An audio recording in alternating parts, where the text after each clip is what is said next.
Are you struggling to find mental health clinicians to work for your group practice or agency? Tired of posting job ads for your open roles only to have no response? Or worse, have the wrong individual apply for the role? What if you had a partner who understood both the intricate requirements and career arc of a mental health clinician and how to recruit them more efficiently to work for your organization? Sparrow Search Services is a behavioral health focused recruiting firm that utilizes their staff expertise as practicing mental health clinicians to source and engage other mental health clinicians who may be open to making a career upgrade. Reach out to Sparrow today via their website, sparrowsearchservices.com, to see how they can help you. Mention keyword Joe in your message to receive $500 off your first placement. Again, that's sparrowsearchservices.com and use promo code Joe to get that discount.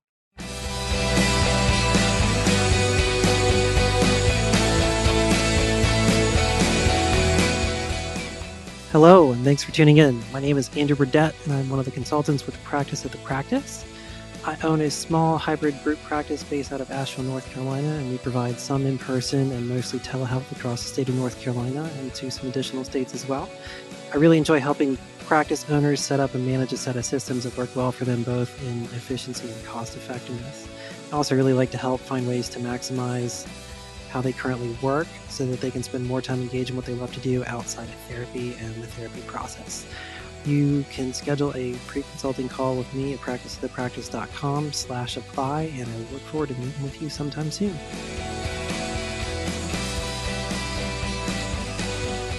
Hello, thanks for tuning in. This is Andrew Burdette with a podcast takeover for Practice of the Practice. This is episode 929, and I'm here with my friend and insurance billing professional, Victoria Benson, who owns Victory Mental Health Consulting.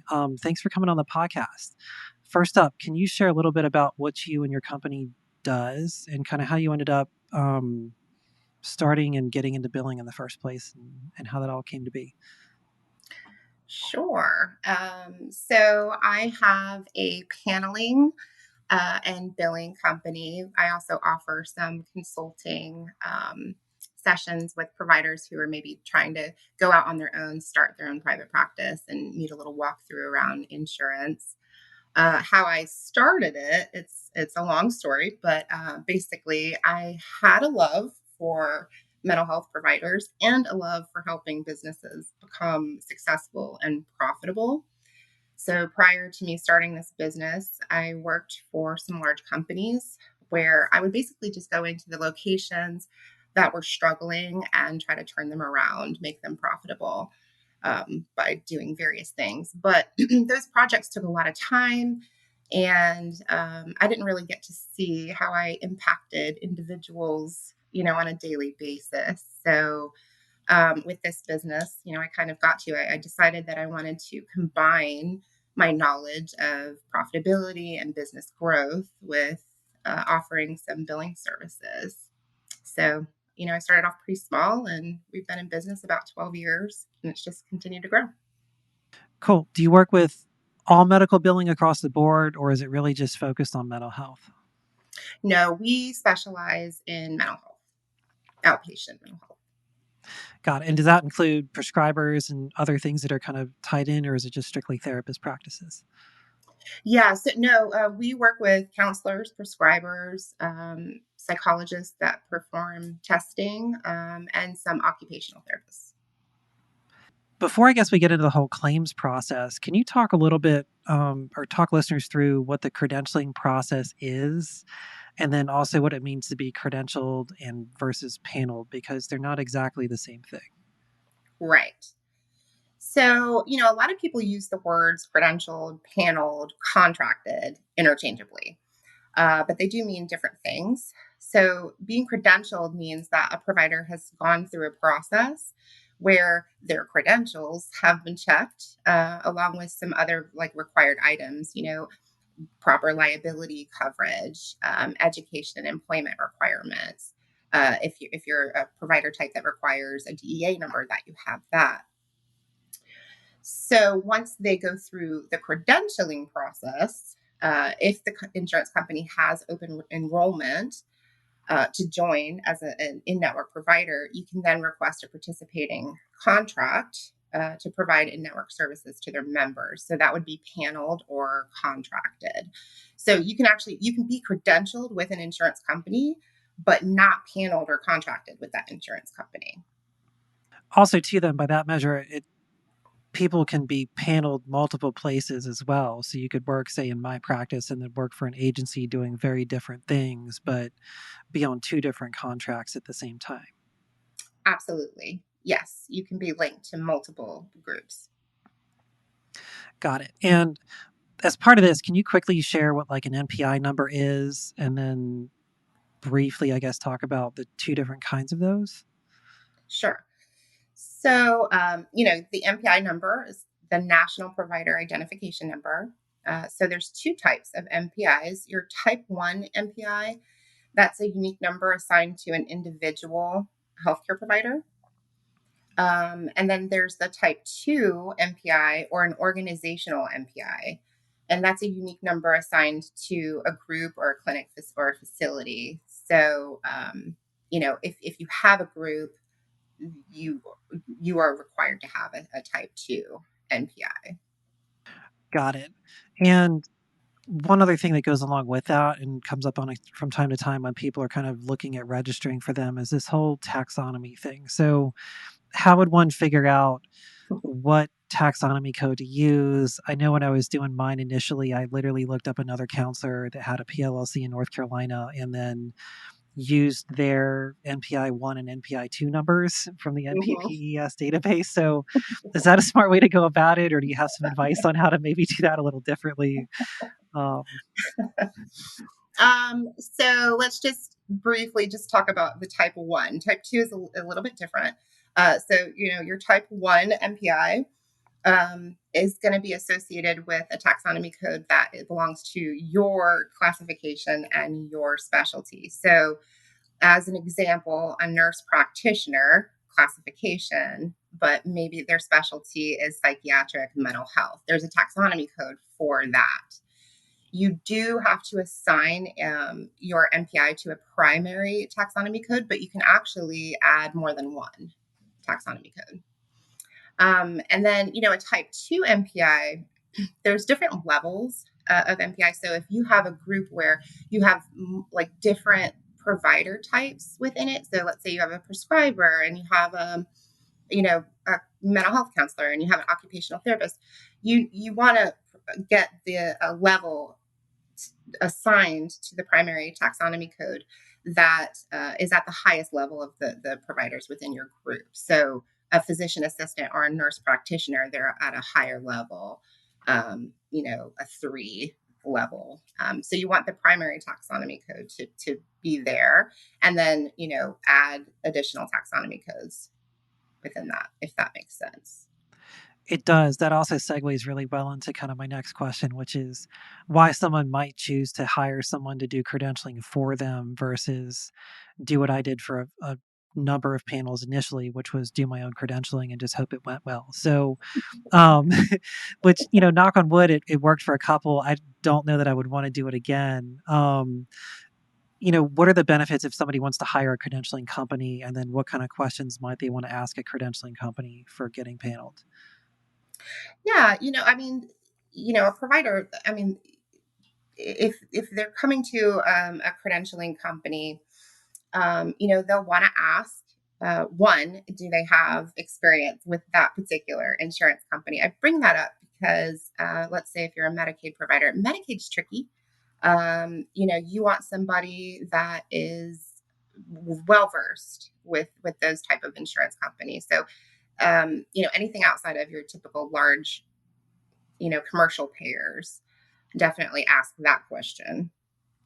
But hiring a company that does that, they're going to follow that contract all the way to finalization.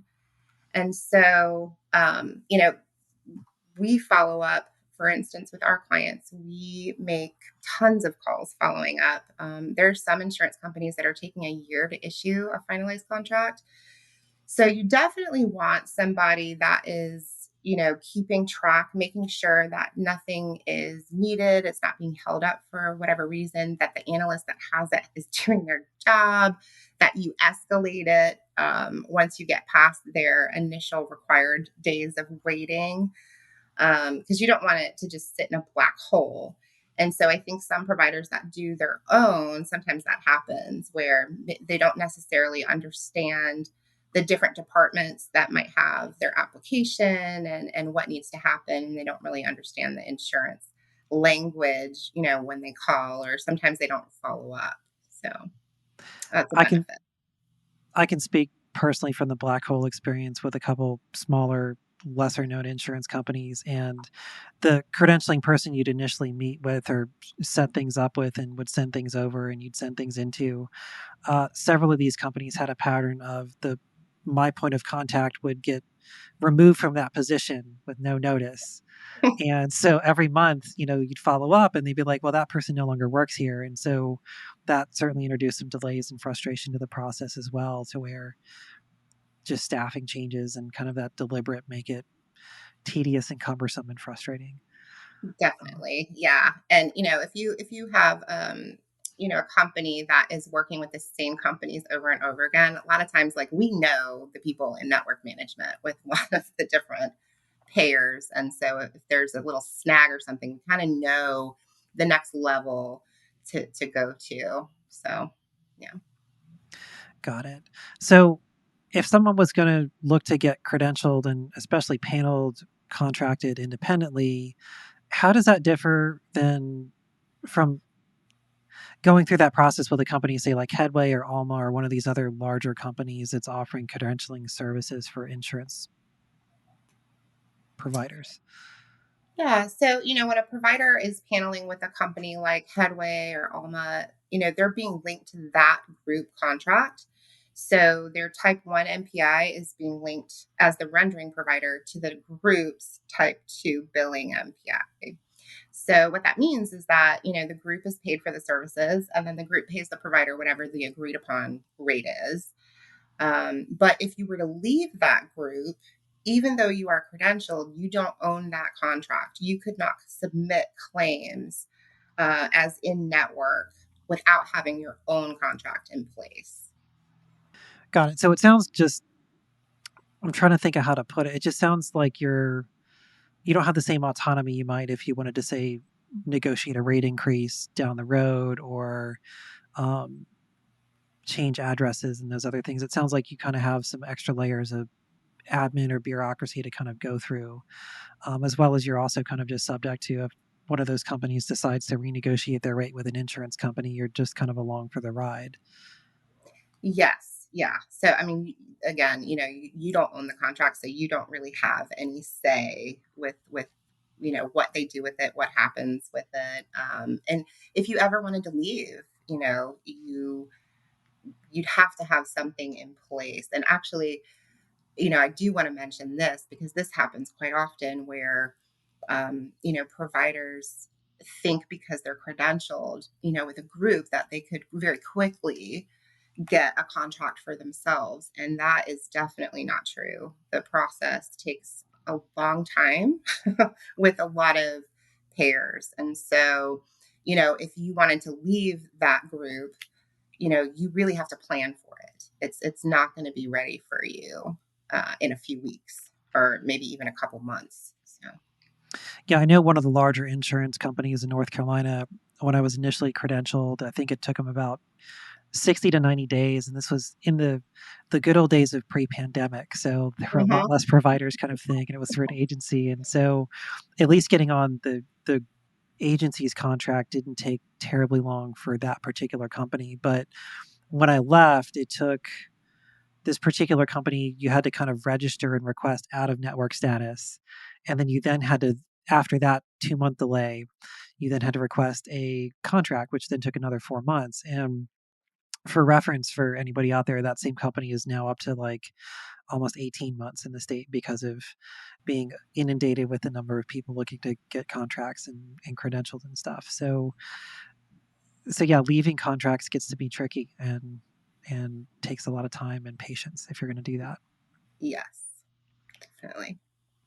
Since we're talking about credentialing and paneling, it seems in network and out of network status, that's not always true. So, are there certain companies that, if I'm a fully licensed provider, meaning not under supervision, can I just bill out of network, or are there some companies that require some degree of vetting to then be considered out of network worthy?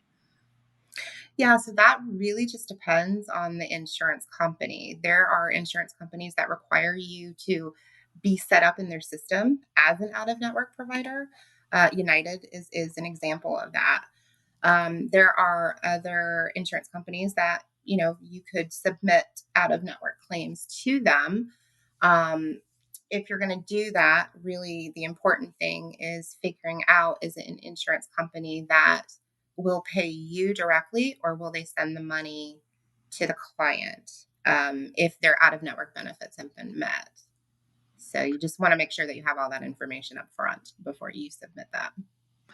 Got it. Um, I've heard terms like HMO and PPO, which are different kinds of insurance plans. And I know some of where PPO comes in is you get the option to kind of see anybody directly without having to get, say, referrals or other approvals. And usually there's some both in and out of network coverage. Are there other types of insurance plans people need to be aware of? And if so, what kinds of plans might they be? Yeah, so I get asked that question pretty often. I'll get asked, hey, am I in network with this plan? It's Blue Cross Blue Shield, right? Um, Typically your PPO plans, that's your preferred provider organization plans. You can typically see those clients without a referral, and they do typically have in network, out of network benefits. The things to really look for is insurance cards that say POS or EPO or HMO. So EPO is exclusive provider network, right? And then place of service, POS. So these plans are really specific to areas or specialty. And when you get contracted, you may or may not be included in that particular plan. So you would definitely want to call and verify network status for those plans. um, and HMOs, those are typically those plans you definitely want to call on that, because those plans don't even have out of network benefits. So they only allow in network. And a lot of times those plans might require an actual referral too. So, Got it. So you covered the EPO plan, which I think is what, exclusive provider organization or something like that. And what's the POS one? Is that place of service. got it? Yeah. Uh, And then HMO, health maintenance organization. So, got it. I know as a telehealth provider, especially now that I've got telehealth privileges in South Carolina and Florida, Florida in particular has been really cracking down on remote providers and telehealth coverage for a lot of their plans because I guess there's not parity there. So I guess before we kind of move into the whole claim filing process and where claim filing versus billing kind of how they differentiate one another. Quickly, I guess, what is parity? And there's, I think, two kinds of parity too. There's parity for service and then parity for rate, I think, are the two kind of things I'm thinking of. So one has to do with you get paid the same for telehealth versus in person, and the other has to do with, is telehealth even covered? yeah. So, all right. So, whether or not telehealth is covered, this is a big topic, Andrew. Whether or not telehealth is covered is plan specific. Okay. So there are some insurance companies that have said, if the plan is this, like Blue Cross Blue Shield of North Carolina, if it's that plan, telehealth is covered. But outside of big announcements like that, it is plan specific. And so if you're going to provide telehealth services to your clients, you definitely want to make sure that your client has checked to see what their coverage is. And if it is covered, is there a platform requirement? So this is where a lot of bad information comes from. My team, who is well versed in this, gets a lot of bad information, even from reps today. There are plans out there where telehealth is allowed, and they'll say, yeah, it's 100% covered, but that's if you use Teledoc or MD Live. There's a particular platform that the provider would have to be set up, and that's its own contract, right? So, you definitely want either somebody like the provider themselves calling and verifying the telehealth coverage, or you want the client to do so and make sure that they ask about the platform. So that's that.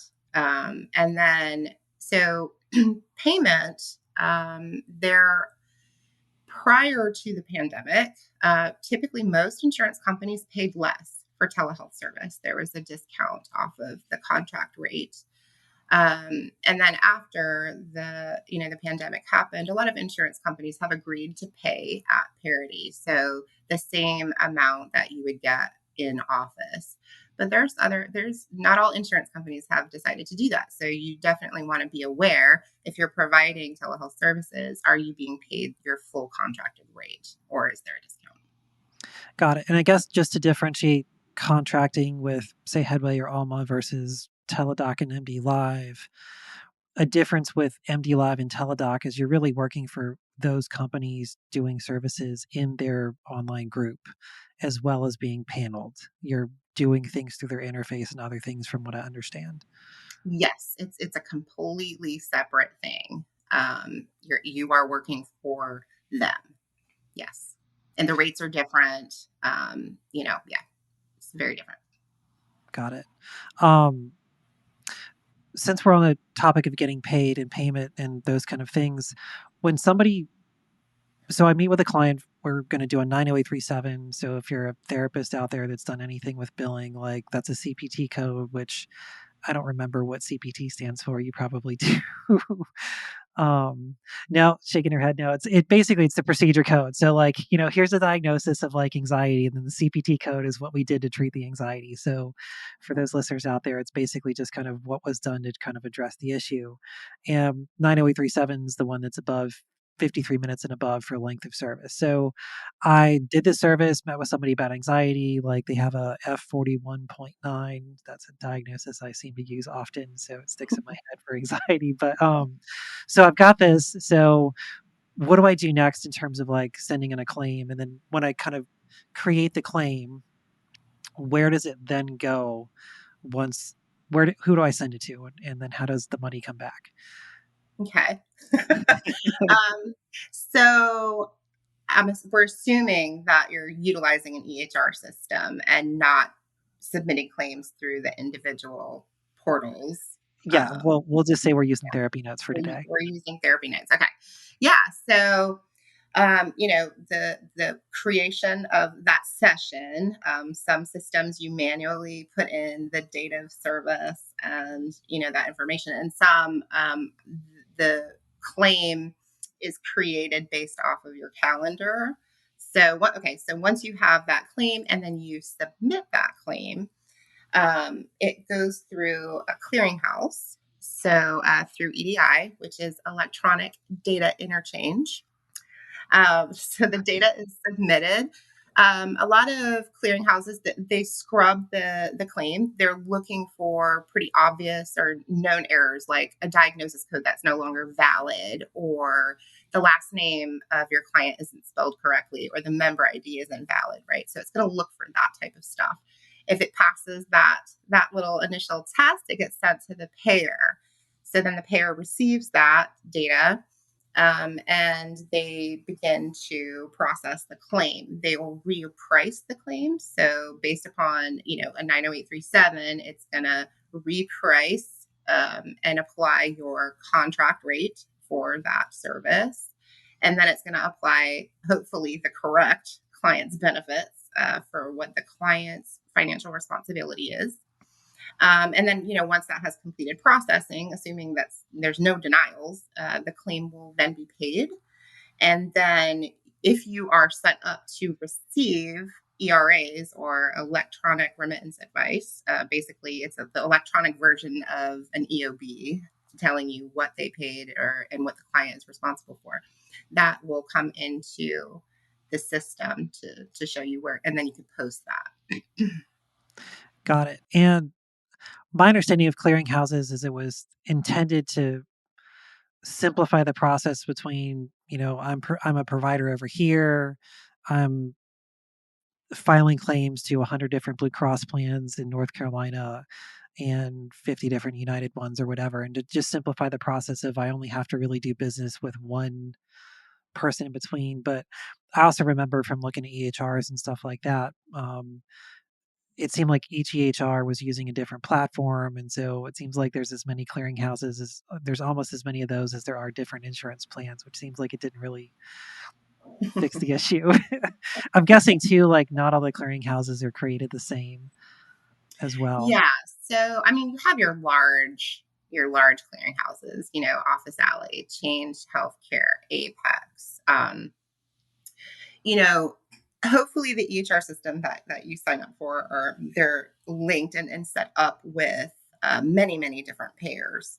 So, no, they're not all created the same. They're, but the big clearinghouses, and usually the EHR systems that are utilizing them, are set up with definitely the major payers. Got it.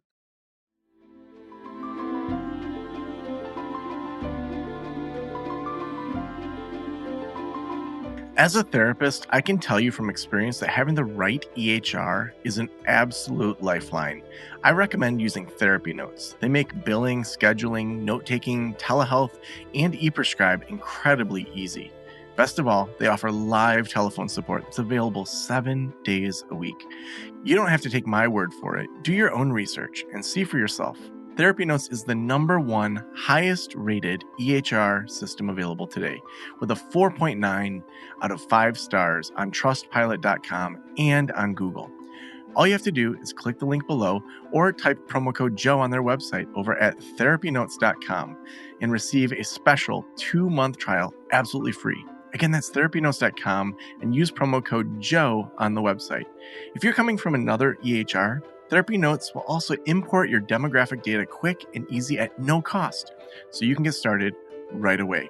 Trust me, don't waste any more of your time and try Therapy Notes. Just use promo code Joe at checkout.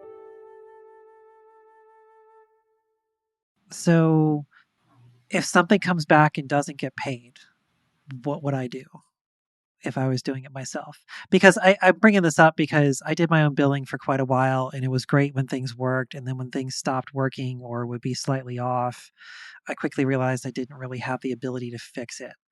And the clearinghouse, maybe on my ERA, would say, hey, this didn't come through because of code 71. And you're like, I don't know what that is. Where's the book that says what code 71 is? I don't know where to find it, right? Because it's some random Blue Cross plan's got their secret code book of why they said no. so Yeah. so how would, if someone's wanting to do their own billing where it goes from claims back and forth to then having to do the billing part and sort it out, any advice for anybody that's trying to do it on their own? Oh, I have a lot of advice for people that are trying to do it on their own. um, So, if the denial reason is not explicit on, the ERA that comes in, or if you're looking in the portal and you just can't make heads or tails of it, you have to call. You have to make time to call and figure out what's going on, and kind of know the language enough to, if you believe that it was denied in error, have it sent back to be reprocessed. So there's a lot of reasons why things would get denied. so, um, you know, but a lot of the ERAs will actually tell you, you know, it's a duplicate, or client wasn't eligible during this time period. So definitely before you get on the call, make sure you're looking at the ERA and just looking at what the denial reason is. But if it's not clear or they're not correct, yeah, you got to get on the phones. So when somebody does call, I know I know they will split providers out from customers. So if you're, a member of Blue Cross Services, you get one number, and then if you're a provider with them, you get a different number. And I will say the quality of experience between those is drastically different. I've learned. Oh yeah. Um, Member my service gets red carpet treatment in comparison to the provider service line. So I hope no one gets flagged for me sharing this, but I learned that if you call member services and then speak to a patient advocate as a provider, you had much better luck than saying you were a provider before then. But that was my little hack before outsourcing things. I don't know that that's probably the best use of any of it, but I mean, one of the things you've shared with me in the year and a half or so we've worked together is you've mentioned having, different people that are kind of higher up than that initial first line customer service, representative person. And, you've mentioned there's there's an insurance commission for each state and commissioners and people that work with them, as well as more specialized like account reps and things like that at different companies. Like, is that something that a normal person, normal meaning someone that's doing it all themselves, like, are those the kind of relationships you can establish? I think probably not, because you're not doing it. Hopefully, you're not having to be on the phones every day, all day. If you are, then you're not able to provide services. But those are things that you just kind of learn over time and gather. I have for 12 years, I have compiled a contact sheet. Like if I got my hands on a supervisor's name at one point, I kept it. Like I just have it.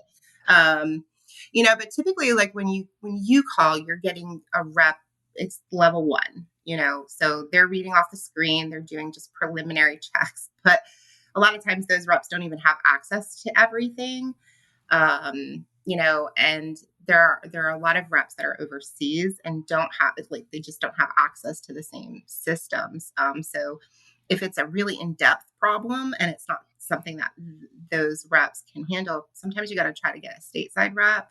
Um, if that's not working, you got to figure out, is it a network issue? Is it a claims issue? Is it a benefits issue? You got to figure out who to talk to and what questions to ask, and then figure out, what do you do? You have different recourses that you can take. You can have it set back for reprocessing. You can do an appeal.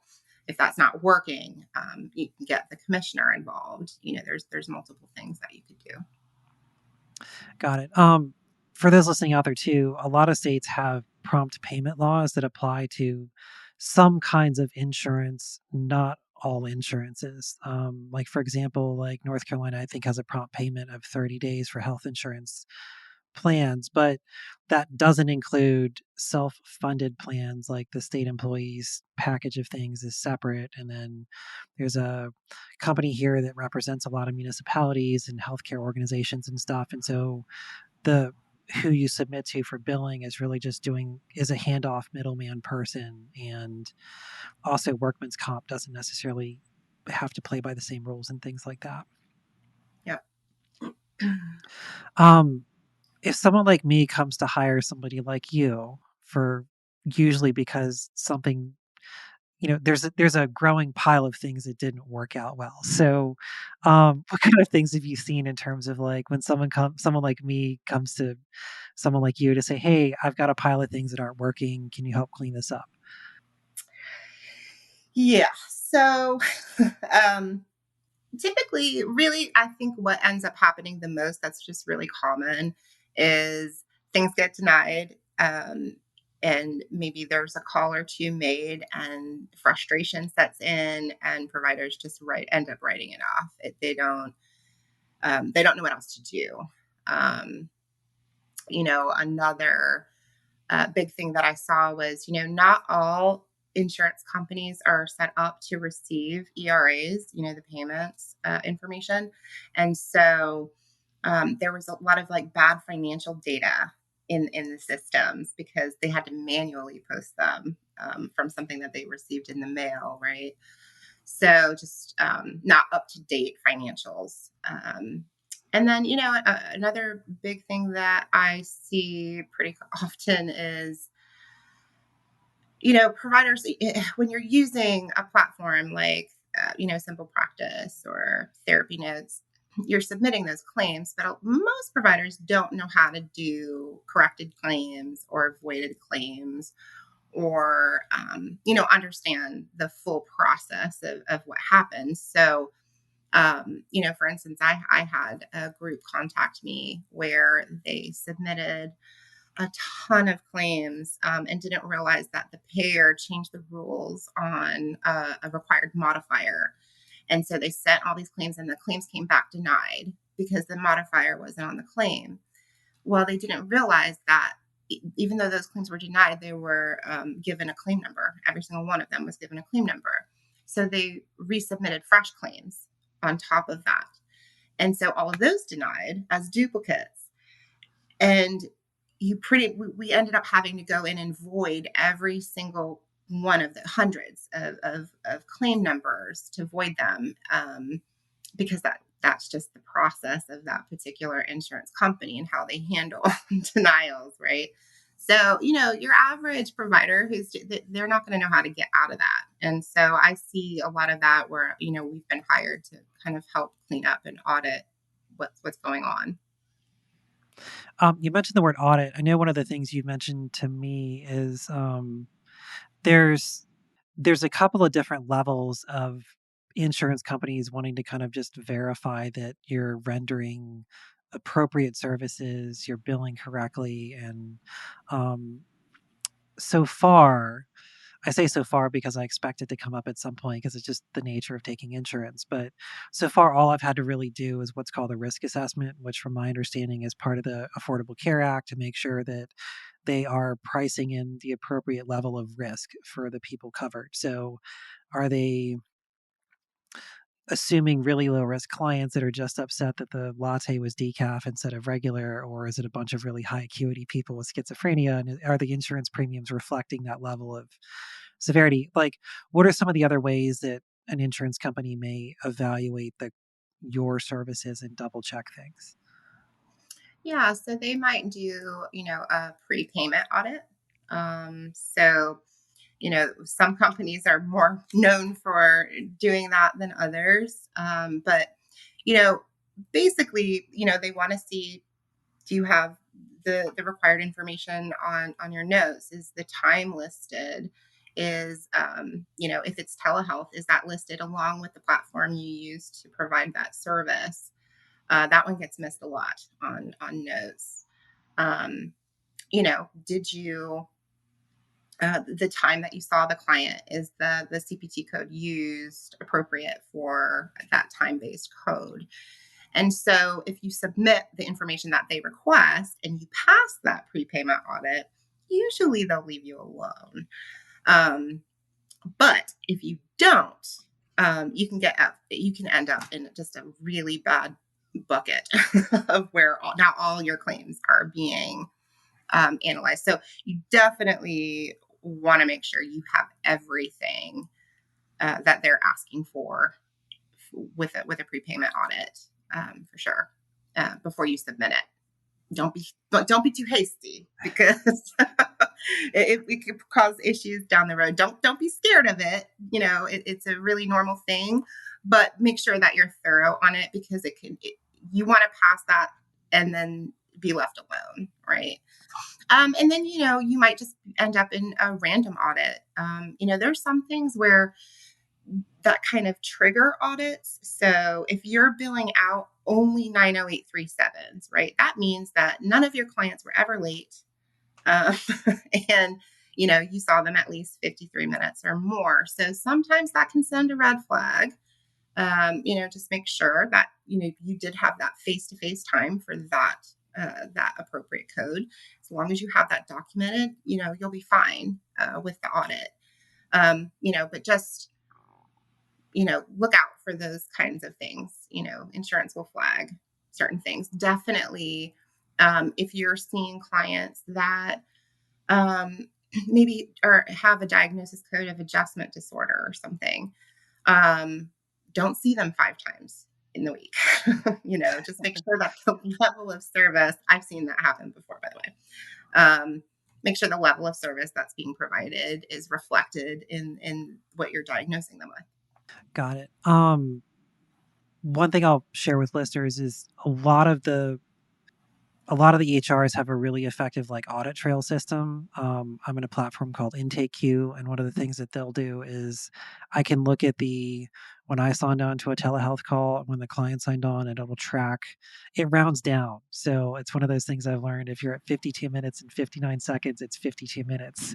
So just to be aware, but those kind of things exist, which is not meant to not really meant for you to like micromanage or like be all 1984 big brotherish, but it's there to just kind of help you track these kind of things to stand up to an audit and things like that. um, it does kind of require you to then do that extra little step of making sure that your time logged on the note reflects when you actually saw the client and things like that. And it's just helpful because there's been a couple times I've been like, did we go long enough? Do I need to change my billing code and to match the length of session and stuff like that? One thing too that I learned from one of your insurance trainings this year was having to know the telehealth platform specifically. So I've gone in and now in my note, it's got whether we actually did it in Intake Queue or did we use a backup platform like DoxyMe or Zoom or some other thing. And so I have adjusted notes as I've learned things in things you've shared with Yeah. us. Yeah. Yeah, we had a particular payer that actually was sending out prepayment audits, but they didn't list that they wanted that. They said, they want to know if it's telehealth. They didn't specifically state that they wanted the platform, but we found out the reason they were denying them was because the platform wasn't on there, and that took a lot of digging. So, but that we got out of that. But yeah, I did advise my clients to absolutely get it on their notes, start doing that. Yeah. Also, too, for those listening, like a lot of these kind of things, you can have one thing carry over to a future note. So I know my note has some of the kind of narrative kind of stuff structured in there, and we could do an entire other probably like 50 episodes worth of documentation and stuff too. But just in short, like I know Simple Practice, having been in that platform and Intake Queue, has allowed you to kind of duplicate things from previous notes. So long as you're willing to pay attention and not just assume it's correct every 100% of the time, like a lot of that you can still efficiently fill out a note based on using technology to kind of help copy and paste stuff forward for you. Um, so you've covered a lot of things to where having a biller like you and having the depth of experience, not only for knowing those really weird little things on notes or how to like survive audits or what insurance companies may specifically want. You've covered a lot of that. How does somebody go about hiring a biller? So, there's a lot of billers out there. There's a lot of billing companies out there. Um, Obviously, a lot of people. What I've seen is Facebook groups get a lot of recommendations, and they'll say who they work with and things like that. Um, I would say if you want to hire a billing company, you get a meeting together and you make sure for that meeting that you have just a clear outline of what kind of service you want and what's important to you. So, for instance, if receiving benefit information is important to you, if you need that, make sure that that billing company offers that. Some do, some don't. Some do and charge a fee for each one. So you want to know that kind of going forward too. Um, Also, make sure that, if there is a monthly minimum, that you know what that is. A lot of billing companies have minimums in place. So they have their fee schedule, right? They have their fee, but if you don't hit that level for the month, you pay the minimum. Anyway, so you definitely want to make sure that you are going in eyes wide open with that. But also ask, what their policy is. So if they, get your billing into the billing company, how long do they have before you can expect that your claims are submitted? So for instance, my company has a 48 business hour turnaround time. So you'll want to know, what they're doing, what their policy is. Um, And another the big thing is you also want to ask, where do they submit their claims? Will they work within your EHR, or do they have their own? A lot of billing companies utilize their own billing system because they have so many practices. It's just not efficient to log into hundreds of different EHRs. So you just want to make sure that you understand the entire process and understand the cost of what that will be. For those out there listening, if you have a billing company that's using their own system, a lot of the billing systems that do billing really efficiently are really terrible for actually doing notes and other things. So, the upside of that, though, having it broken apart and kind of compartmentalized out, though, is it does give you some more options for EHRs because you're not necessarily tied to an EHR that works with a really top notch clearinghouse. You can not have to worry about that and focus on what you really want for the HR side of things, of the documentation and schedule management and clients and that type of thing. And other than you will then have to factor in manually tracking claims about when they go out and when they come back. But I will say too, I love the fact that I basically probably spend about an hour a month sending you a spreadsheet and I just money shows up. I love that. It's fantastic. So I will trade that and manually track claims versus like the rest of things to just have it done. And that's been a really helpful thing for me for sure. And I know my other practitioners on my team too like the fact that they can reach out to you all and kind of get some explanations and communicate with clients about any issues that may be coming up with policies and things like that that they're running into as well. So thanks on Yeah. behalf of my team to you all too. Yeah, happy to. Yeah, I mean, it's really all about where do you want to spend your time.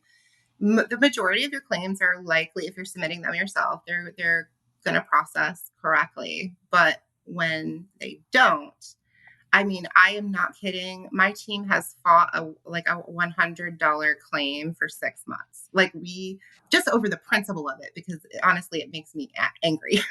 So, you know, like we do not let it go. But if you're going to be providing services, you don't have time to do that. So it's really about where your time is. If you're going to do your own billing, make sure that you schedule in some time to be able to get on the phones. Whatever day of the week that is, just schedule that in because you're going to have to. Yeah, and if you end up on the provider side of things where you're getting stuck on hold talking halfway around the world, like the amount of time you're going to spend waiting to then talk to somebody to probably get disconnected and have to start the whole thing over again is pretty high. Mm-hmm. It's been Oh, a I had just just today. One of my team members was on the phone for an hour and a half, and when they answered, they hung up. I thought she had to go do a lap because she was so, but that is very, very common. That happens. So, yeah. yeah, other things I remember is you would get somebody on the phone and like you were saying earlier in this interview, you were just talking about they don't necessarily have access to what they need to then figure out what's going wrong with it. And so, there were several times it's like I'm just thinking of a time where I submitted things to the North Carolina Blue Cross payer for DC plan or something like that for Washington DC. And so basically for listeners out there, you send the claim in to the North Carolina payer that you have the contract with. They then forward it to this out of state payer, and there's an in between system that forwards the mail basically all electronically. And so that was, I think, where you all had figured out it had glitched. But I, spent 45 minutes on hold, finally got somebody, the call got dropped, and then I'm like, I don't have time. It took a week to just get on the phone long enough with somebody to like have a conversation for a couple minutes, only to then find out that they couldn't see anything. And they couldn't even tell me who to talk to because I didn't realize there were all these extra steps in between, right? So it's maddening. And I know for me, like it just got to a point that I couldn't be a therapist in a compassionate way and also do billing in the same day.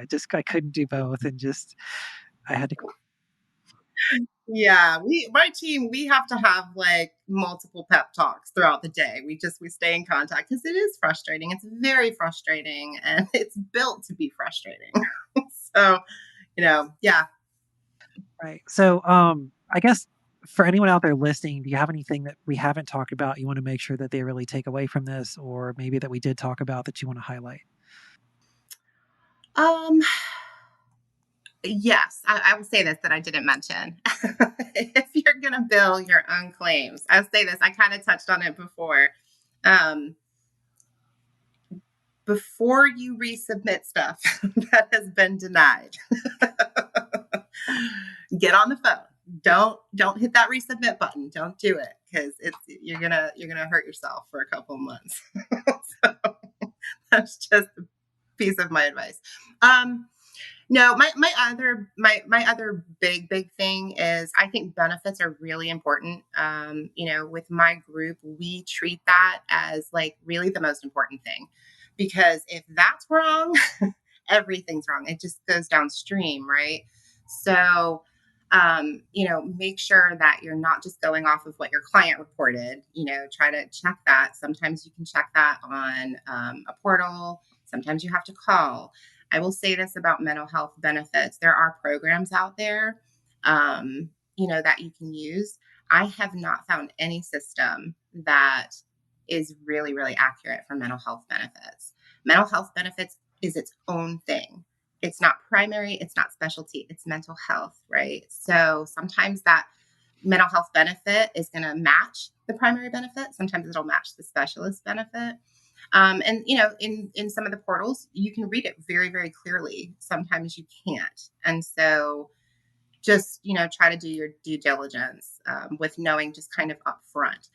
And also, then to piggyback on that, make sure that you are submitting your claims at least weekly because you do not want to get 8 to 10 sessions in and discover, oh my gosh, this client does not have a $25 copay. They have a $5,000 deductible that applies before the $25 copay.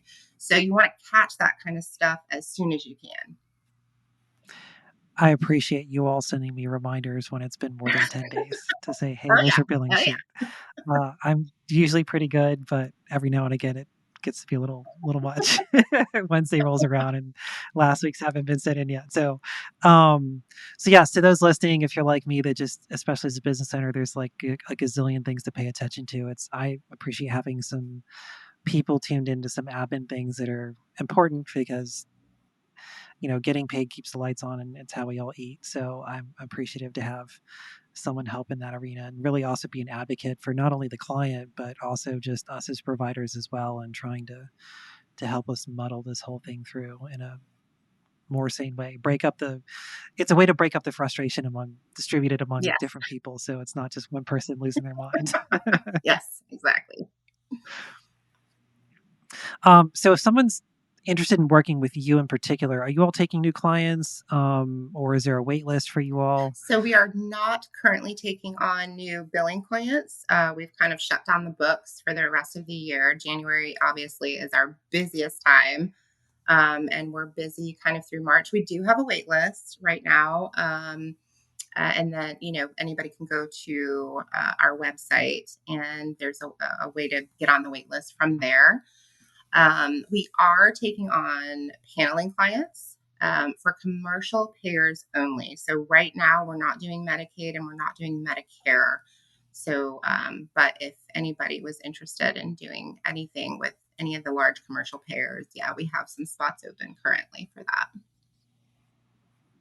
For those listening, by the way, that's a hurry up and wait game. So the sooner you hurry up to start the process, you'll wait the same amount of time, but it'll be 6 months sooner versus waiting until March. That's one of the things I tell all my consulting clients. I'm like, look, if you're going to take insurance, get that paperwork in as soon as possible because you're going to be waiting a long time Yeah. regardless. Yeah. So I guess for some people that might be that you could get on the wait list, and by the time their credentialing and paneling goes through in Yeah. April and May, then Exactly. you can start billing for them There on their you go. behalf, right? Um, yeah. Well, cool. I really appreciate you taking the time to kind of walk through all this, and like you and I have said a couple times through this, billing and just insurance and all of it is just such a mammoth scale that you could probably do an episode this long every week for a year and touch half of it maybe. Yeah. It gets Um, complicated. It gets a little frustrating. Definitely. yeah.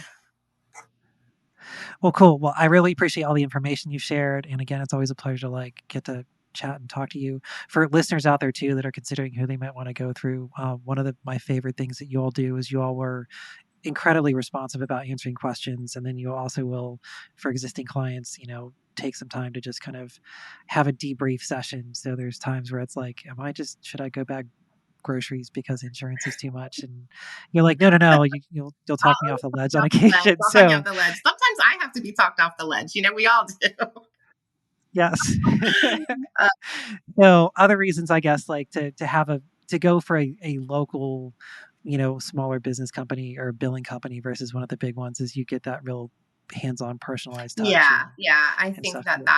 that's something that's really important to my company is knowing each provider, feeling like, we're part of their team. It's not just a job. We take it very personally. So, and the bigger that you get, that becomes less and less that you'd be able to do that. So I always make sure, it's one of the reasons why the books are currently closed. I make sure that I have time to be available to do, either in person or online meetings with our clients.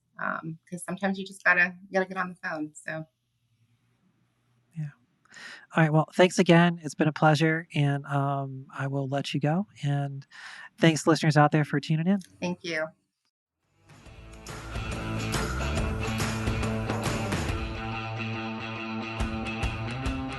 Thanks for tuning in and listening to my podcast takeover for Practice of the Practice. If you made it this far, thank you very much. If you'd like to talk more about our topic today and find out more info from our guests, please check out the episode description below. And if you're interested in learning about working with me, head over to practiceofthepractice.com/apply and schedule a pre-consulting call. I look forward to working with you sometime soon. Thanks. We also couldn't do this show without amazing sponsors like Therapy Notes. Therapy Notes is the best electronic health records out there. They will help you switch over from your current EHR. They also give you 2 months for free or just money off if you use promo code Joe at checkout. They are phenomenal. They help with automated billing. It's going to make it easier to outsource your billing. So many reasons to switch to Therapy Notes. Just head on over to therapynotes.com, read about it, and at checkout, just use promo code Joe. Thank you so much for letting me into your ears and into your brain. Have a great day. I'll talk to you soon. Special thanks to the band Silence is Sexy for that intro music, and this podcast is designed to provide accurate and authoritative information in regard to the subject matter covered. It is given with the understanding that neither the host, the producers, the publishers, or guests are rendering legal, accounting, clinical, or other professional information. If you want a professional, you should find one.